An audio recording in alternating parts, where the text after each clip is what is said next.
이튿날 아침 재상집에 맹인 전복자가 죽었다는 부고가 왔다. 그 집에서는 전복자를 후이 장사 지내고 처자를 잘 보살펴 주었다. 개서야담. 여귀를 물리치고 아내를 얻다. 조선 세조 때 병조 판서를 지낸 남이의 소년 시절의 일이다.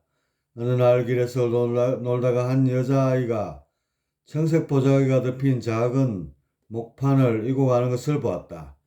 그런데 그 위에 분으로 화장을 한 여기가 앉아 있는 것이었다. 괴이하다 여기가 뒤를 따라가 보니 어느 재상의 집으로 들어갔다. 그러더니 얼마 지나지 않아 그 집에서 슬피 우는 소리가 났다. 남이가 그 까닭을 물으니 재상의 딸이 갑자기 혼전하여 세상을 떠났다는 것이었다. 이 말을 들은 남이는 내가 들어가 보면 낭자를 살릴 수 있을지도 모르겠습니다 하였다. 그 집에서는 믿기지는 않았으나 지푸라기라도 잡는 심정으로 남이를 낭자의 방으로 들어가게 하였다. 남이가 방문을 열고 들어가니 낭자의 가슴을 누르고 있던 귀신이 남이를 보자 몸을 부르르 떨며 황급히 달아났다. 잠시 후 낭자가 정신을 차리고 일어나 앉았다. 이를 본 남이는 안심하고 방에서 나오자 낭자는 다시 혼절하여 쓰러졌다.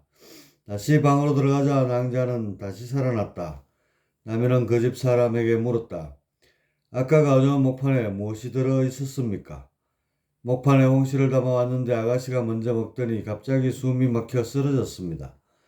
이 말을 들은 남이는 주인에게 분을 바른 귀신이 목판에 붙어 따라와서는 낭자의 가슴을 눌러 혼절케 하였다는 얘기를 하고 요망한 것을 쫓는 약을 써서 치료케 하니 낭자는 이내 건강을 회복하였다. 이 낭자는 좌의정 권남의 넷째 딸이었다. 권남은 남이를 넷째 딸과 결혼시키고자 전복자에게 그의 앞날이 어떠한지 점을 치게 하니 전복자가 말했다. 이 청년은 머지않은 장래에 매우 귀하게 되겠습니다. 그러나 불행히도 횡사를 면할 길이 없으니 정혼함은 불가합니다. 이번에는 자신의 딸을 점쳐보라 하니 전복자가 말했다. 따님의 타고난 명이 짧아서 저 사람보다는 먼저 죽을 것입니다. 그렇다면 복은 함께 누리고 화는 보지 않아도 될 것이니 두 사람을 결혼시키도 좋겠구나. 권남이 이렇게 말하고는 남이를 사유로 삼았다. 남이는 과연 17세에 무과에 급제하고 이시에의 난을 평정했으며 또한 근주에 있는 적을 물리치는데 큰 공을 세워 병조 판서의 지위까지 올랐다. 남이가 북쪽 오랑캐를 정벌할 때 다음과 같은 시를 지었다. 백두산의 돌은 칼을 갈아 다 닳고 두만강의 물은 말을 먹여 다 마르네. 남아로 태어나 20세에 나를 평정치 못하면 후세 누가 대장부라 칭하리오. 그런데 예종 때에 간신 유자강이 남이의 재능을 시기하여 평국의 평자를 덕자로 고쳐 모반의 누명을 씌워 주살하였다. 이때 남이의 나이 28세였다. 그의 처는 몇 년 전에 이미 죽었다. 500년 기담. 불심으로 원기를 물리치다. 500여 년 전에 경북 울진의 혈령으로 백극제라는 사람이 부임했는데 부임한 지 사흘 만에 갑자기 죽었다. 그 부인은 남편의 시신을 서면에 있는 불영사 법당 앞의 3층 무영탑 앞에 놓고 밤낮을 가리지 않고 정성으로 기도를 올렸다.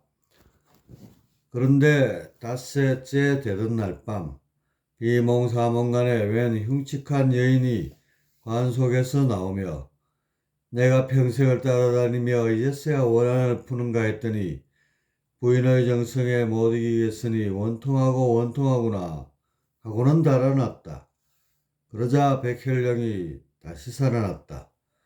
그 후 백혈령은 부처님의 은혜에 보답하기 위하여 탑 앞에 환생전을 건립하고 법 화경 12절을 보냈는데 임진왜란 때 환생제는 타버리고 지금은 법당 앞에 주춧돌만 남아있다. 유정선 영남의 전설. 귀신이나 인간이나 모두 비물질인 영혼을 지니고 있다. 그런데 인간의 영혼은 귀신에 비해 정이 풍부하여 달리 정신이라고 칭한다. 정이란 간단히 말해 길을 끌어모아 공고히 하는 작용을 한다. 즉 정이 많은 인간의 연파를 귀신의 심파가 당해낼 수 없는 것이다. 그러나 강하게 태어났어도 그 강함을 제대로 보존하지 못하면 약자에게 언제나 질 수 있는 것이다. 또한 여러 명의 약자가 힘을 합쳐 강자를 쓰러뜨릴 수도 있는 것이다. 마치 하이에나 무리에 쫓겨 애써 잡아먹이를 버리고 도망가는 치타와 같이 귀신이 무리를 모아 인간의 정신을 좀먹을 수도 있는 것이다. 그러나 인간이 자신의 정신을 조금만 돌본다면 이런 일은 결코 일어날 수 없다. 사자의 무리도 다 성장한 한 마리의 코끼리를 넘볼 수 없는 것과 같이 정신을 똑바로 차린다면 어떤 귀신의 빙이나 접촉도 능히 떨쳐낼 수 있는 것이다. 도력을 지닌 천연이란 스님이야 그렇다 치지만 정상국이나 오성 그리고 남이 같은 사람은 특별한 수련을 한 사람들이 아니다. 그럼에도 이들이 귀신을 물리칠 수 있었던 것은 이들의 정신이 총명하고 또렷하여 귀신의 심파가 범접할 수 없었기 때문이다. 또한 그 강한 정신력으로 귀신의 심파를 위축하고 혼미하게 하였던 것이다. 정신력이 강한 사람은 알게 모르게 강력한 연파가 발생되어 귀신의 높은 진동을 떨구어 신기를 흩어지게 한다. 마지막 설화에 나오는 나약한 아내도 남편을 살리겠다는 일념에 강한 연파가 발생되어 원기도 더 이상 버텨낼 수 없었던 것이다. 백혈령은 부처님의 가피를 입어 살아났다고 여겼으나 사실이 그렇다면 이 세상의 못된 귀신은 일찌감치 부처님에 의해 깨끗이 청소되었을 것이다. 신도 수련을 하면 영적 높이에 따라 신을 부리는 차이가 달라진다. 가령 4천의 수준이면 3천의 귀신을 부릴 수 있고 5천의 수준이면 4천의 신명을 부릴 수 있다. 몇 년 전에 태백산 천재단을 다녀온 후 자시에 명상을 하는데 글쎄 집 앞에 2미터가 넘는 키에 근육이 우람한 거구의 신장 둘이 긴 칼을 들고 서 있는 것이었다. 무슨 일인데 남의 집 앞에 서 있느냐고 물으니 당신과 싸움을 하러 왔다는 것이다. 무슨 이유로 싸우고자 하느냐고 다시 묻자 태백산 산왕 대신께서 당신을 도와주라고 보냈는데 와서 보니 내가 자신들만 못한 것 같아 싸움을 해서 우위를 정하자는 것이었다. 그러더니 칼을 뽑아 휘두르는 것이었다.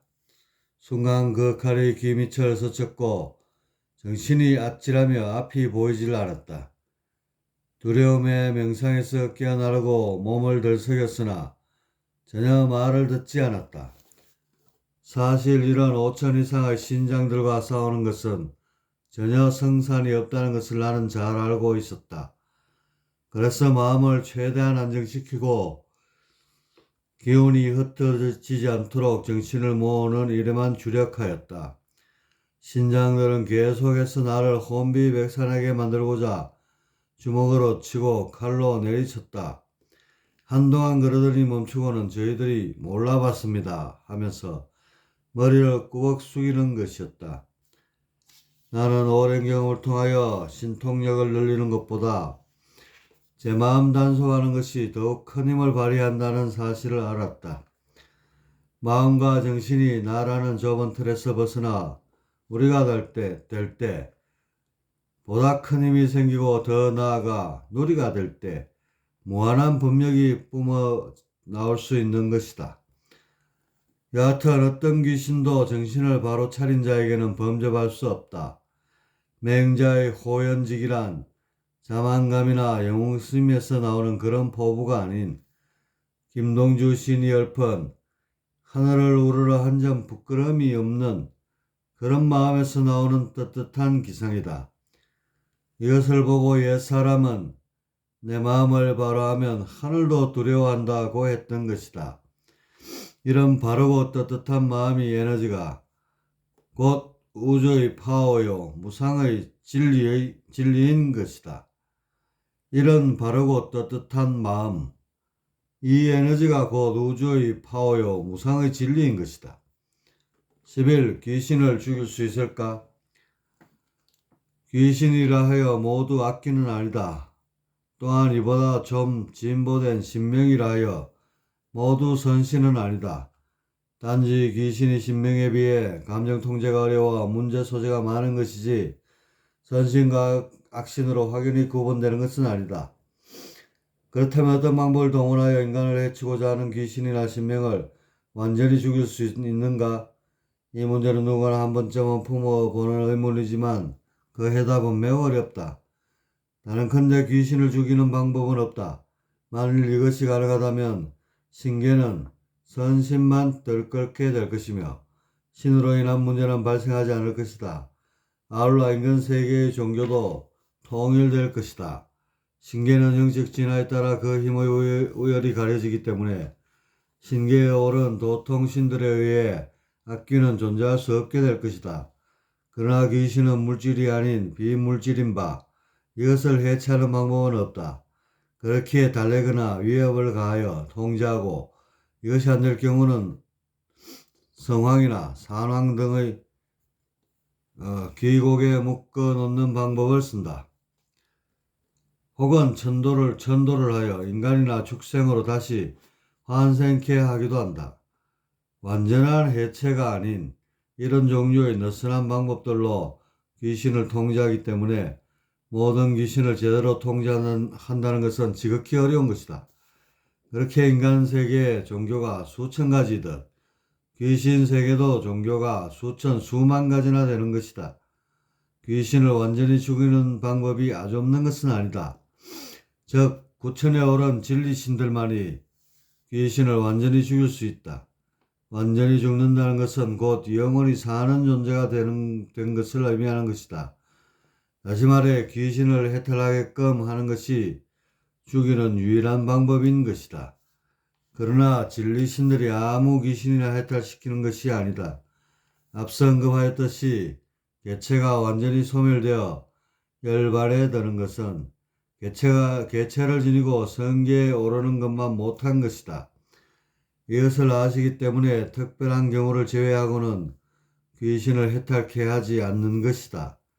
무속계나 불교계를 보면 조상천도를 자주 하는데 아무리 아미타불을 찾아도 소용없는 일이다. 인간의 해코지 않은 조상을 실컷 먹이고 옷도 해입혀 천도를 시켜도 몇 달 후면 또 나타나 자손을 괴롭힌다. 어떤 무당은 10년 동안 조상 천도를 하였는데 한 명의 조상도 천도되지 않았다. 이러니 화가 머리끝까지 나서 자신의 신장들을 시켜 선앙에 묶어버린다고 위협하기도 하고 다시 인간으로 환생하시라고 축원드리기도 하고 여러 방법을 써보나 소용없는 일이다. 일반 가정도 한 번의 구판으로 조상 귀신 문제를 완전히 해결하는 경우는 없다.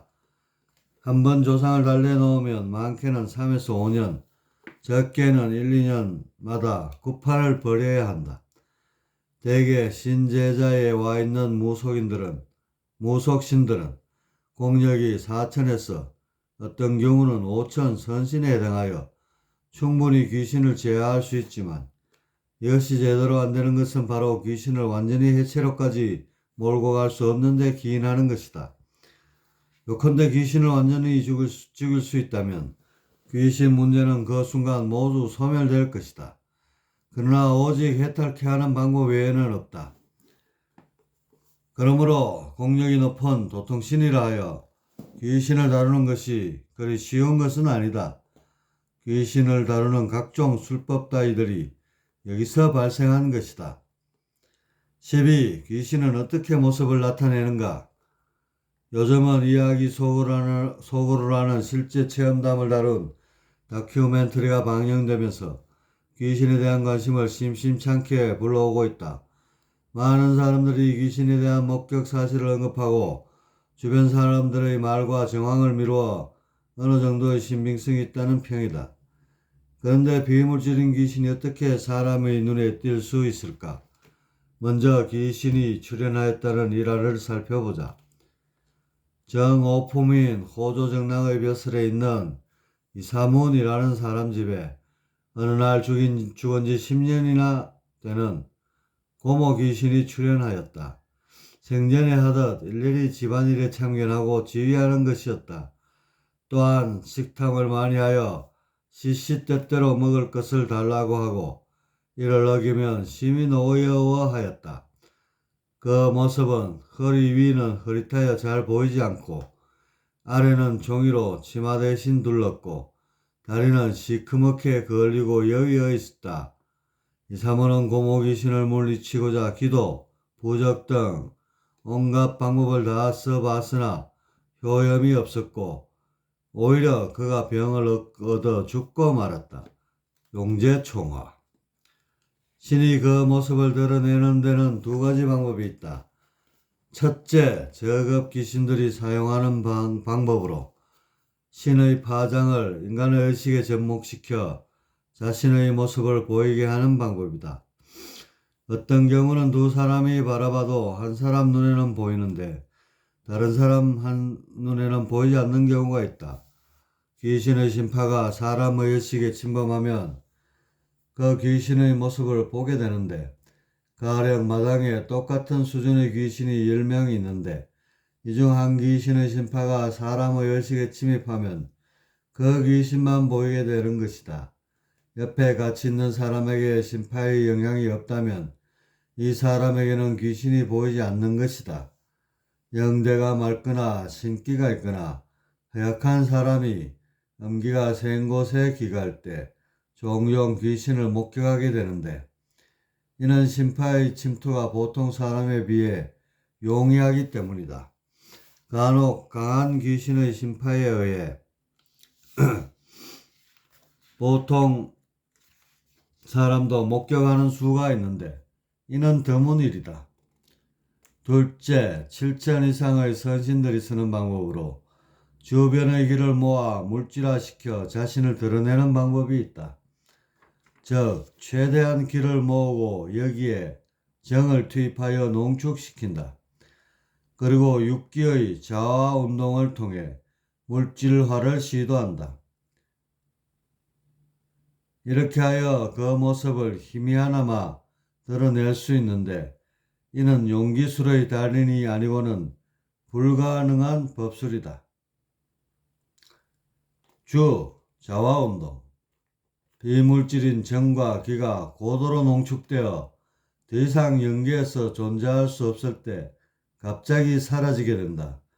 마찬가지로 물질계에서 보면 갑자기 텅 빈 공간에서 무엇인가가 솟아나오는 것을 관찰할 수 있다. 육기의 자화운동이란 전기가 농축되어 비물질계에서 사라지는 작용을 말한다. 즉, 물질의 창조 원리이다. 13. 혼불이란 무엇인가? 얼마 전 이야기 소구루라는 다큐멘터리에서 혼불에 대한 체험담이 방영된 적이 있다. 그 이야기를 간추리면 다음과 같다. 아주 우애가 좋은 형제가 있었다. 둘은 매우 가난하여 아버지의 시신을 남의 터에 몰래 묻을 수밖에 없었다. 어느 날 밤 이장을 알고 형제는 아버지의 무덤을 팠다. 시체는 완전히 적지 않아 아직도 악취를 풍기고 있었다. 형제는 두려움에 두 손을 꼭 쥐고는 한날 한시에 죽을 것을 맹세하였다. 그 후 형제는 결혼을 해서 분가했다. 하지만 둘의 우애는 변함이 없었다. 장날만 되면 하루도 어기지 않고 장터에서 서로 만나 안부를 걱정해 주었다. 그렇게 세월이 흘러 중년의 나이가 되었다. 그런데 동생이 말기암에 걸려 시한부 인생이 되고 만 것이다. 현대의학으로는 어쩔 수 없자 형은 하루도 그러지 않고 약초를 찾아 온 산을 헤매고 다녔다. 그렇게 몇 년을 보내자 형은 쇠약해질 대로 쇠약해져 동생보다 먼저 죽고 말았다. 이 소식을 들은 동생은 하늘이 무너져 내리는 고통을 느꼈다. 더 이상 삶에 대한 일모의 미련도 남지 않은 것이다. 그 순간 동생의 눈에서 혼불이 솟아나와 동구 밖에 떨어졌다. 이 광경을 곁에 있던 아들과 집 앞을 지나던 이웃이 목격하였다. 그리고 한 달 후 마침내 동생은 죽었다. 그런데 그 해에 윤달이 들어서 형이 죽은 날짜와 같은 날에 죽은 것이다. 한날 한시에 죽겠다던 형제의 맹세를 지켰던 것이다. 헌불에 대한 목격담은 주로 남도에서 많이 전해져 오고 있다. 들리는 말에 의하면 주먹만한 크기에 동그랗고 꼬리가 있는 것과 없는 것이 있다고 한다. 그리고 빛은 파란 빛을 띠기도 하고 붉은 빛을 띠기도 하는데 집 앞에 떨어지면 3일 후에 죽고 가까운 동구 밖에 떨어지면 석 달 후에 죽고 먼 동산 넘어 떨어지면 3년 후에 죽는다고 한다. 인도인은 사람이 죽으면 육체는 썩어 없어지나 눈 속에 잠길 만한 크기의 영혼이 남는다고 믿었고 에스키모인은 집채 참새만한 크기의 영혼이 남는다고 생각하였다. 이런 것도 어쩌면 혼불을 목격하여 나온 말이 아닌가 싶다. 그렇다면 과연 혼불은 실존하는 것이며 그 실체는 무엇인가? 혼불이 존재하는 것은 사실이다. 그런데 이것은 세간의 말대로 영혼이 빠져나가는 것은 아니다. 앞서 인간의 영혼은 신과는 달리 정이 풍부하여 정신이라 칭한다고 말한 바 있다. 정이란 뭉치고 맺히는 성질을 지닌 기운이다. 즉 몰두하거나 집착하거나 과욕을 부리기나 할 때 이 정이 기운을 단단히 조이는 역할을 한다. 또한 정보를 활용하여 지적 판단을 할 때도 정이 큰 역할을 한다. 정에 화기를 가하여 물질화된 것이 바로 불교에서 말하는 사리이다. 성불에 대한 강한 염원에 의해 굳어진 정이 화기에 의해 주변의 여린 기운은 흩어지고 농축된 정액만 남아 물질화된 것이 바로 사리인 것이다. 즉 사리란 생전에 강한 집착의 산물로 나오는 것이다. 그러므로 물욕에 강한 집착을 보인 마피아 집단의 괴수 또한 죽어 화장했을 때 사리가 대량으로 나올 수 있는 것이다. 사리의 수와 도력의 높이가 비례하는 것은 아닌바 사리가 많이 나왔다고 호들갑 떠는 우매한 짓을 삼가야 할 것이다. 여하튼 정은 곧 삶에 대한 의지이며 집착이라 할 수 있다. 정은 흩어지는 기운의 통일을 주도하여 영적 진화로 향하는 작용을 한다. 그러나 집착을 일으켜 아집의 굴레에 점점 얽매어지게 하는 부정적 작용도 있다. 형의 죽음을 접한 동생은 더 이상 삶에 대한 미련이 남지 않은 것이다. 이것은 곧 정의 이탈을 의미한다. 몸은 살아있으나 마음은 이미 살아있지 않은 것이다. 즉 정신에서 정이 빠져나가고 심만 남게 된 것이다. 영혼은 남아있으나 모든 의식작용이 풀려 몽롱해져 버린 것이다. 정은 보통 손만한 크기의 둥그런 모양을 하며 인간의 인당을 통해 빠져나간다. 이때 그 빛에 의해 꼬리가 보이거나 좀 더 크게 보일 수 있다. 또한 그 빛의 색도 노랗고 푸르고 빨갛고 가지각색이다. 그런데 통솔과 같이 떨어지는 거리에 비례하여 그 사람의 수명이 결정되는 것은 아니다. 사람에 따라 서서히 인생의 회의를 느끼는 사람이 있는 반면 갑작스레 허무함과 시리에 빠지는 사람이 있다. 그 힘의 차이에 의해 혼불의 속도와 떨어지는 거리가 결정된다. 혼불은 아무나 목격할 수 있는 것은 아니다. 귀신의 심파에 접촉되어야 귀신을 볼 수 있는 것과 같이 헌불 또한 여기서 뿜어내는 파장이 사람의 의식에 미쳐야만 목격할 수 있는 것이다. 살다 보면 헌불이 살아 이글거리는 사람이 있는가 하면 반쯤 빠져 해이해진 사람도 있다. 둘 다 바람직하지 못한 것이다. 소위 영웅들의 눈에서 이글거리는 헌불은 남을 해하기 쉽고 되는 대로 사는 헌불이 빠져버린 미숙아들은 영적 퇴락의 길을 밟게 된다. 차분히 가라앉아 온화함이 촉촉히 젖어드는 가운데 빛나는 영롱한 혼. 이것이 영적 진화로 향하는 진정한 혼불인 것이다. 14. 짐승신이 인간에 해를 끼칠 수 있는가? 해동잡록에 보면 뱀신을 두려워하여 제사 지냈다는 제주도의 풍속이 실려있다.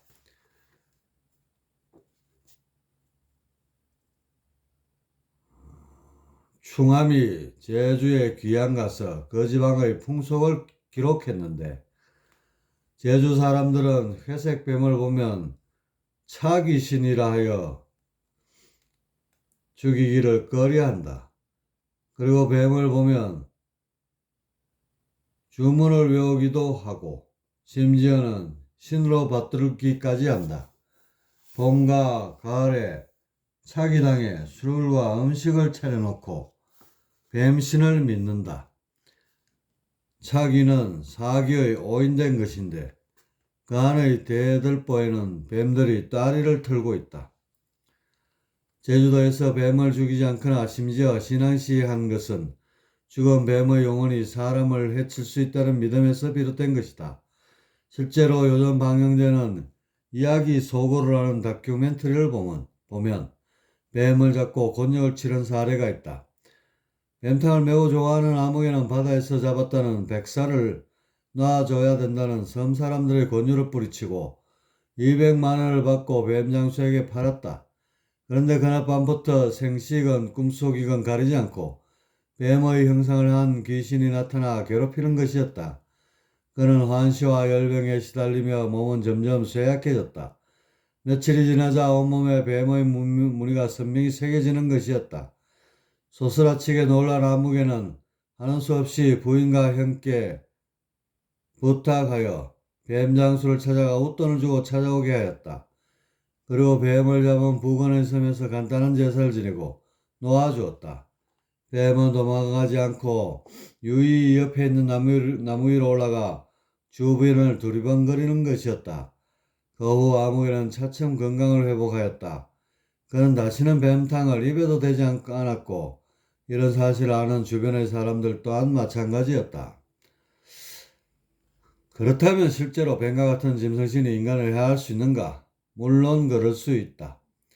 짐승신이 인간의 영혼에 비해 그 힘이 떨어지는 것이 사실이나 그 중에는 예외도 있다. 첫째, 인간이 죽은 후 곧바로 짐승으로 윤회한 경우 이 짐승은 다른 짐승에 비해 강한 영역을 지니고 있다. 그리고 살고 있는 터의 지기에 의한 도움을 받거나 오랜 세월을 묵으면서 영역이 강화된 경우 웬만한 사람의 정신에 영향을 끼칠 수 있는 것이다. 실제로 개신이 들어 곤욕을 치른 설화는 뱀신 못지않게 많다. 보통은 게장국을 아무리 먹어도 탈이 없지만 간혹가다 정들은 개를 잡아먹고는 개신이 들려 곤욕을 치른 사례가 많이 있다. 짐승이라 하여 영혼이 없는 것이 아니며 인간이 짐승으로도 윤회할 수 있다는 사실을 안다면 글쎄 아무 짐승이나 잡아먹는 행위가 마음에 내킬 리는 없을 것이 아닌가. 15. 여우가 사람으로 둔감할 수 있는가? 전설에서 빼놓을 수 없는 주인공이 바로 여우이다. 서양 사람들은 여우를 귀여워하며 애완동물로 키우기도 하는데 왠지 우리에게는 무서운 대상으로 남아있다. 실제로 여우는 몸무게가 3에서 14kg밖에 나가지 않는 조그만 동물로 육식동물치고는 힘이 약하여 개나 늑대의 상대가 되지를 못한다. 그럼에도 호랑이 못지않은 공포의 대상이 된 데에는 여우에 관련된 여러가지 전설에 기인한다. 다음은 그 중 하나이다. 옛날 어느 마을에 13살 된 형과 8살 된 동생이 살았는데 형은 미래의 일을 잘 알고 동생은 현재의 일을 잘 알았다고 한다.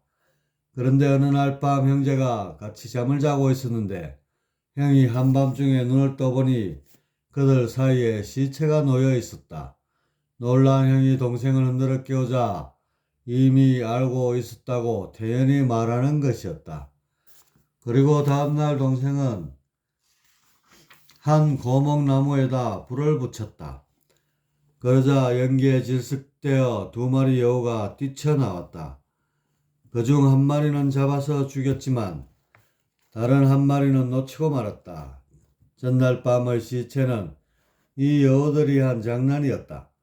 한 해가 지나고 중국의 황후가 병이 들었는데 어떻게 알았는지 동생에게 병을 치료할 것을 요구해 왔다.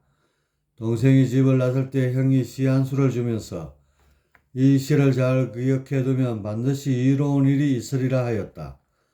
동생이 중국에 건너가니 황제가 동과 향의 운자를 주면서 시를 짓도록 하였다. 동생은 형이 준 시를 기억해 내어 다음과 같이 썼다. 구름이 엎조리는 입술을 쓰다듬으니 시가 얼어붙으려 하고 묘화가 휙 노래에 부채질하니 곡조가 향기를 내는구나. 이렇게 해서 동생은 황제의 신임을 받고 황후의 병을 진찰하게 되었다. 병실에 들어가 진맥을 하려는데 황후가 비단 장갑으로 손을 감추고 있었다. 동생은 직감적으로 황후가 가짜라는 것을 알아차렸다. 그래서 진맥하는 척하다가 황후의 손에 낀 장갑을 벗겨냈다. 과연 짐작한 대로 여우의 손이었다.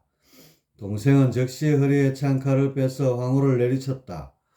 황후는 한 마리의 큰 여우로 변하더니 그 자리에 거꾸러졌다. 이에 중국의 황제가 동생의 솜씨를 칭찬하고 후의 상을 내렸다. 이 여우는 지난해에 고목나무에서 도망친 그 여우인데 중국의 황후로 변신하여 그때 죽은 남편의 복수를 하려 했던 것이다. 1923년 손진태저 조선민담집. 이런 여우에 관한 설화는 수없이 많다. 우리에게 잘 알려진 구묘에 관한 전설은 더욱더 여우의 두려움을 자아내게 한다. 그런데 과연 옛날에는 여우가 둔갑도 부리고 온갖 조화를 부리는 영물이었는가? 이는 한마디로 사실무근의 설화에 불과하다. 여우보다 영적으로 훨씬 진보한 인간도 부리기 힘든 둔갑을 여우가 자유자재로 부린다는 것은 있을 수 없는 일이다. 이렇게 여우물로서 여우가 인식된 데는 여우신의 작용에 기인한다. 요즘도 여우신들이 들려 밤만 되면 공동묘지에 가서 흙을 파거나 괴이한 울음을 내는 사람이 있다.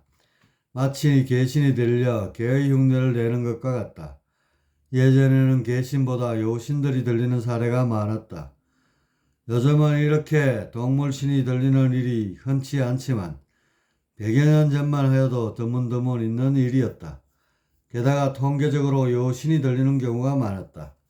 이런 현상들을 보고 들은 옛사람들은 살아있는 여우에 대해서도 요물로 취급하게 되었고 여기에 관련된 갖가지 얘기들이 꼬리를 물게 된 것이다.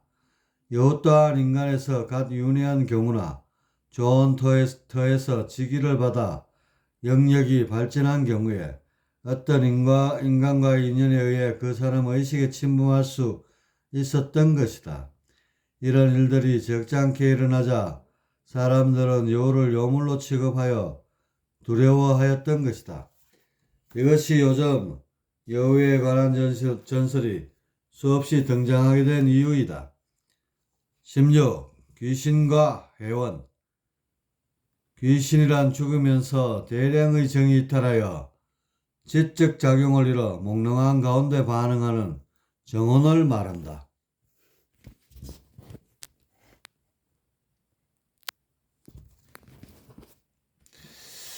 생전과 같은 이성적 사유는 줄어들고 아집과 욕구가 주를 이루어 적잖은 문제가 되고 있다.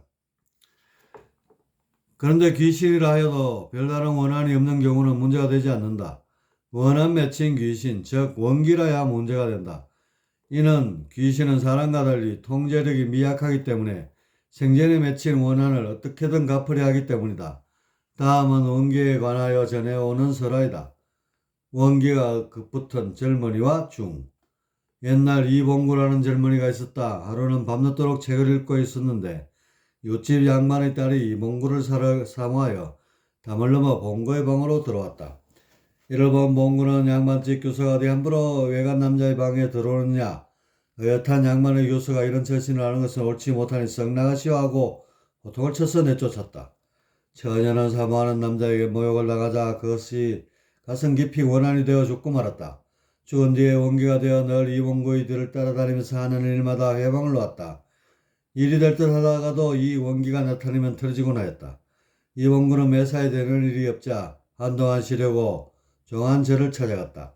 하루는 그 절의 중 하나와 근처의 산천을 구경하러 나섰다. 두 사람은 이산저산 돌아다니다가 어떤 험하고 높은 산꼭대기의 바위에 앉았다. 이봉구는 요집 교수가 원기가 되어 매사에 회방을 놓아 되는 일이 없다고 푸념을 늘어놓았다. 그랬더니 중 또한 같은 처제라고 하며 다음과 같이 말했다. 소석이 젊어서 어떤 집에 동냥을 갔지요. 그런데 예쁜 젊은 여자가 혼자 있지 않았겠습니다. 그래서 떡봉김에 제사 지낸다고 그만 여자를 욕보였습니다. 그랬더니 그 여자는 중놈한테 더럽힌 것을 참을 수가 없다 하여 그만한 일을 가지고 목을 매 죽었답니다. 그 후 원기가 되어 늘 따라다니며 회방을 놉니다. 이 말을 듣고 있던 이봉구는 에잇 고얀 죽놈 같으니라고 내 같은 놈을 그냥 살려줘서는 안 되겠구나 하고는 중을 발길로 차서 절벽 아래로 떨어뜨려 죽이고 말았다. 그런데 조금 있자 절벽 아래서 무언가 툭탁툭탁 다투는 소리가 들렸다. 이봉구가 이상하게 아래를 내려다보니 여자 귀신 둘이 싸우고 있는 것이다. 하나는 요집 처녀 귀신인데 다른 하나는 처음 보는 얼굴이었다. 한참 그렇게 싸우더니 이봉구를 따라다니며 괴롭히던 귀신이 혼비백산하여 도망갔다. 싸움에서 이긴 낯선 처녀 귀신이 봉구 앞에 나타나서 말했다. 안심하십시오. 내가 당신을 괴롭히던 원기를 쫓았으니 이제 다시는 나타나지 않을 것입니다. 이봉구는 이상히 여겨 니시길래 나를 돕느냐고 물었다. 저는 그 중놈한테 욕을 당하고 억울하게 죽은 여자의 원기입니다. 원수를 갚으려고 지금까지 따라다녔지만 중놈이 빈틈을 안 보여 뜻을 이루지 못했지요. 그런데 당신이 그놈을 발길로 찰 때 당신을 따라다니던 원기가 그 중을 살려주려고 하였습니다. 그래서 나는 그것을 막으려고 원기와 싸웠던 것입니다. 이제 저 원수를 갚았고 당신도 아무 탈이 없을 것입니다. 처녀 귀신은 이렇게 말하고는 어디론가 사라졌다. 이봉구는 그 뒤부터는 아무 탈 없이 공부도 잘 되어 무과에 급제하고 나중에는 장군까지 지냈다고 한다. 문화재관리국 한국민속종합보고서 전북편.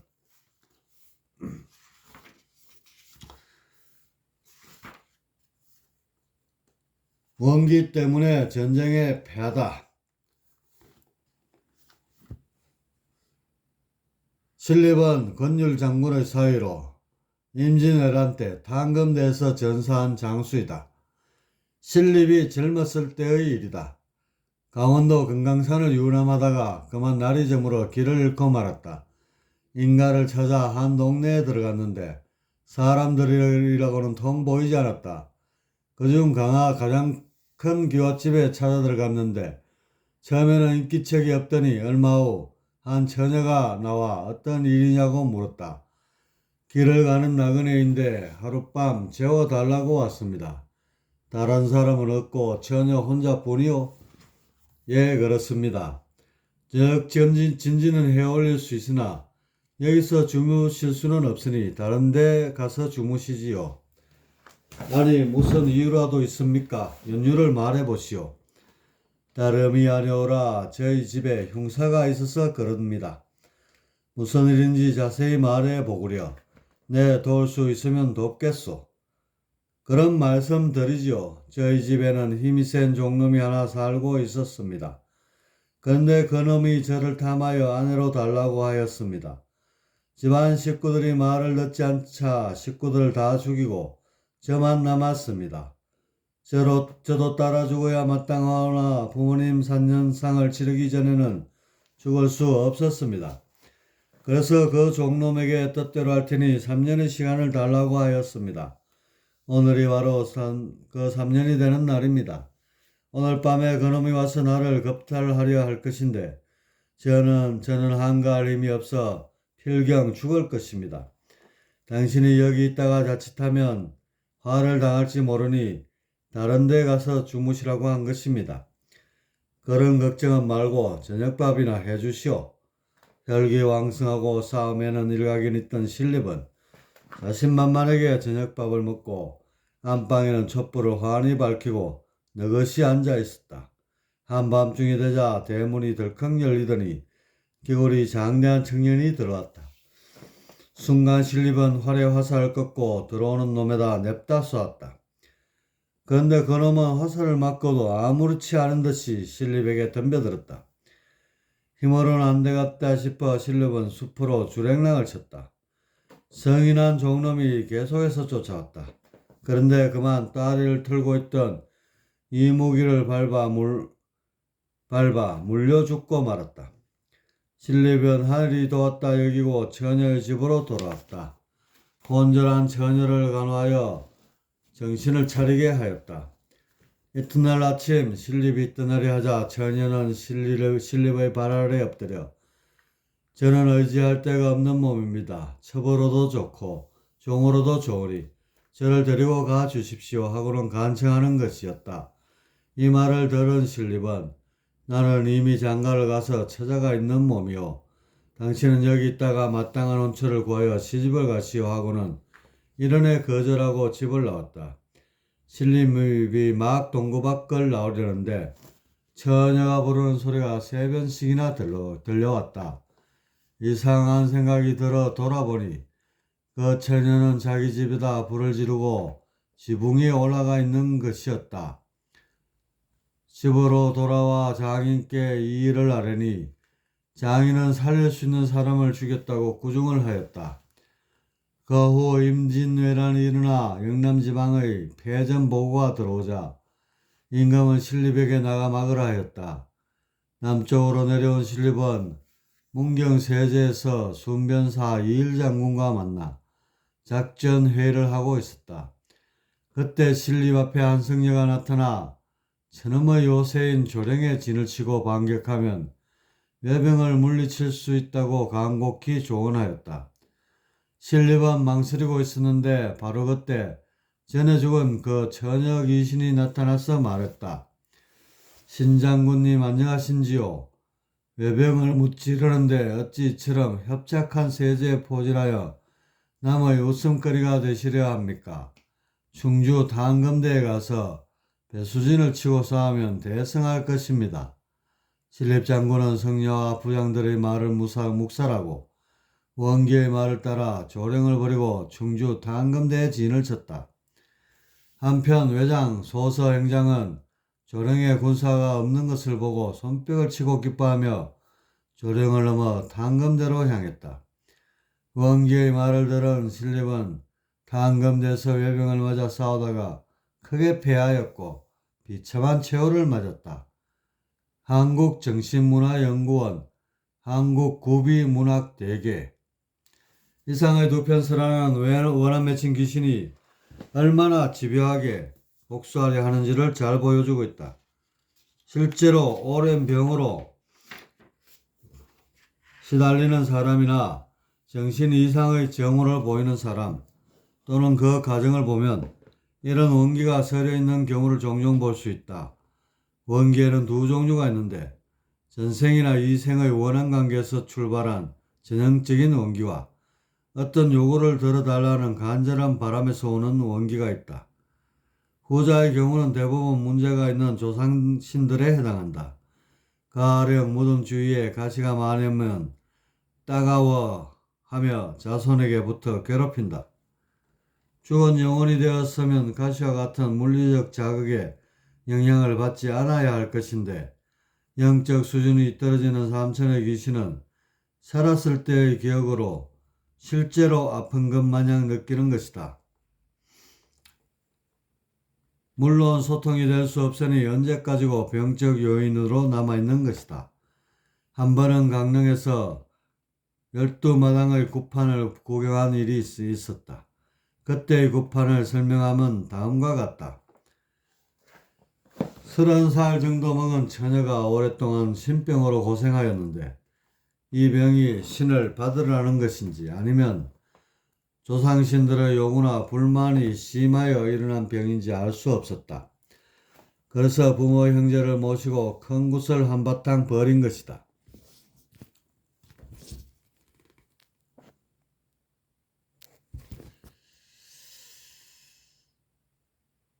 이 처녀와 어머니를 제외한 모든 가족들은 큰돈을 들여 굿을 하는 것에 모두 못마땅해하며 비웃는 태도였다. 근데 특히 아버지는 신들린 무당들이 하는 말에 말끝마다 그렇지 않다, 그런 일이 없다고 퉁명스럽게 대답하였다. 한 번은 무당이 아이고 목이 타들어가고 창자가 꼬이는 걸 보니 당신 조상 중에 분명 약 먹고 죽은 사람 있지 하였다. 아버지는 절대 그런 일이 없다고 잡아떼었다. 무당들의 정계가 자꾸만 빗나가자 구판의 형이 떨어지고 구경 온 많은 신도들의 신임을 잃게 생긴 것이다. 그러자 무당 측에서 이제부터는 신을 우리가 받지 않고 당신들 가족에게 붙여서 한판 벌릴 테니 누구 지원자 나오십시오 하는 것이었다. 신이 있을 턱이 없다고 여긴 가족들은 그래도 웃고만 있었다. 그러자 무당은 나이가 있는 사람이 좀 더 조상을 접해봤으니 어머니가 나와 신과 소통할 것을 요구하였다. 신당 앞에선 어머니 주위에 무당 둘이 붙어 신과 꽹과를 치며 주문을 외웠다. 그런데 어머니의 몸에서 전율이 일어나고 얼마 지나지 않아 말문이 터져 나오는 것이었다. 그러더니 조상신이 하나씩 들려 말을 하기 시작했다. 아버지와 대화를 나누는데 소상한 일까지 모두 알고 있는 것이었다. 불만도 가지각색이고 요구하는 것도 다양하였다. 다리를 오랫동안 절다 돌아가신 고조 할아버지는 네, 다리 아픈 것이 다 내가 와서 그런 것이니 나를 좋은 곳으로 보내줘 제발 하는 것이다. 얼마 전 돌아가신 외삼촌은 내 무덤에 들쥐들이 많아 못 살겠다. 그놈들을 좀 없애줘 하는 것이다. 조상마다 불만이나 요구 없는 조상이 없었다. 그러더니 수년 전 돌아가신 할아버지가 나타났다. 목과 가슴을 움켜쥐고 아픈 표정을 지으며 아들아, 내 엄마가 나를 죽였어 하였다. 무슨 소리예요, 아버지? 약 먹여 죽였지. 나를 약 먹여 죽였지. 에이, 아버지도 그 약은 술 끊는 약이에요. 무슨 소리? 내 엄마가 길 건너 장사하는 아무개하고 바람나서 나를 죽이려고 약에다 조금씩 독약을 넣었어. 지금 내 엄마 딴살림 차린 거 나 죽은 후가 아니야. 그 전에 이미 그놈하고 붙었어. 이 말을 들은 아버지와 자식들은 순간 전율에 휩싸여 상기되어 있었다. 바로 그때 어머니에게 들렸던 할아버지 신을 비집고 정조 할머니가 들어왔다. 나쁜 년, 그년이 내 아들을 죽였어. 손자야, 내 어미가 내 아버지 죽였어. 나는 다 알아. 나쁜 년, 천하의 나쁜 년. 이 광경을 지켜보던 자식들은 털썩 주저앉자 울거나 남보기가 부끄러워 자리를 피하거나 하였다. 가족들만 아는 은밀한 이야기까지 낱낱이 파헤쳐지자 신의 존재의 의문을 품던 이들도 믿지 않을 수 없었다. 이상의 광경은 내가 직접 목격한 것이다. 구판을 수없이 봐왔지만 이렇게 인간과 인간이 대화하는 것과 같이 선명한 공수는 드물었다. 공수란 신이 들려 말하는 소리이다. 어쨌든 할아버지는 할머니에 의해 죽어 원기가 되었고 그 억울함을 알아달라고 자식들을 괴롭혔다. 그리고 다른 조상신들도 제각기 자신의 요구사항을 들어달라고 자손들을 괴롭혔다. 혹자는 아무리 죽어 귀신이 되었다고 어떻게 자식이나 자손들을 괴롭힐 수 있는가 의문을 품을 수도 있을 것이다. 누누이 말하지만 영적으로 발달되지 못한 삼천의 귀신은 생전과 같은 가치 판단을 하지 못한다. 이성적 사유는 죽음과 동시에 변질되어 아집과 욕구, 원한만 남은 순수 반응체가 되는 것이다. 여하튼 이렇게 생전에 남은 원한으로 인해 귀신의 문제가 발생한다. 이 원한을 해소하는 것을 해원이라 한다. 해원의 방법으로 제사를 지내기도 하고 천도제를 올리기도 하고 kup판을 버리기도 한다. 그러나 결코 쉽게 해결되지 않는다. 뿌리 깊게 파인 원한과 욕구가 일시적인 대접에 말끔히 해소되지는 않는 것이다. 그래서 한편으로는 무서운 신장을 움직여 위협을 주기도 한다. 하지만 당장은 말을 듣는 듯 하지만 얼마의 시간이 흐르면 귀신 노름이 또다시 발동한다. 그래서 kup판을 버린 바 있는 대부분의 가정에는 1에서 3년 주기로 또다시 kup판을 버린다. 즉 주기적으로 신을 누르는 작업을 하는 것이다. 이렇게 귀신 문제를 다루는 것은 매우 복잡하여 뾰족한 처방이 없는 실정이다. 요컨대 각종 귀신 문제의 처방은 해원이다. 그러나 전형적인 원기는 원한을 갖기 전에는 결코 회원이 되지 않는다. 이것이 신경의 큰 두통거리고 또한 부지불식간 인간사에서도 피해를 입고 있다. 회원을 근본적으로 해결하는 방법은 오직 하나밖에 없다. 생전의 영적 수준을 높여 삼천의 귀신으로 전락하지 않는 방법이다. 적어도 4천의 신명만 되어도 어느 정도 감정 통제가 가능하다. 원한을 갖기를 포기하고 더 높은 영적 진화를 위해 곧바로 윤회할 수도 있는 것이다. 이렇게 인류 전체의 정신 수준을 한차원 더 높인다면 원기에 의한 각종 문제에서 해방될 수 있을 것이다. 이제 일시적인 해원의 방법에서 벗어나 좀 더 근원적인 방법을 써야 할 것이다. 그리고 현생에 살고 있는 우리들도 자신에 대한 책임을 질 수 있어야 한다. 소중한 정신을 팽개치고 물질의 노예로 살다가 끝내 귀신으로 전락한다면 무슨 소용이 있겠는가? 자신을 아끼는 사람이라면 이 점을 깊이 통찰하고 정신개발에 힘써야 되지 않을까 싶다.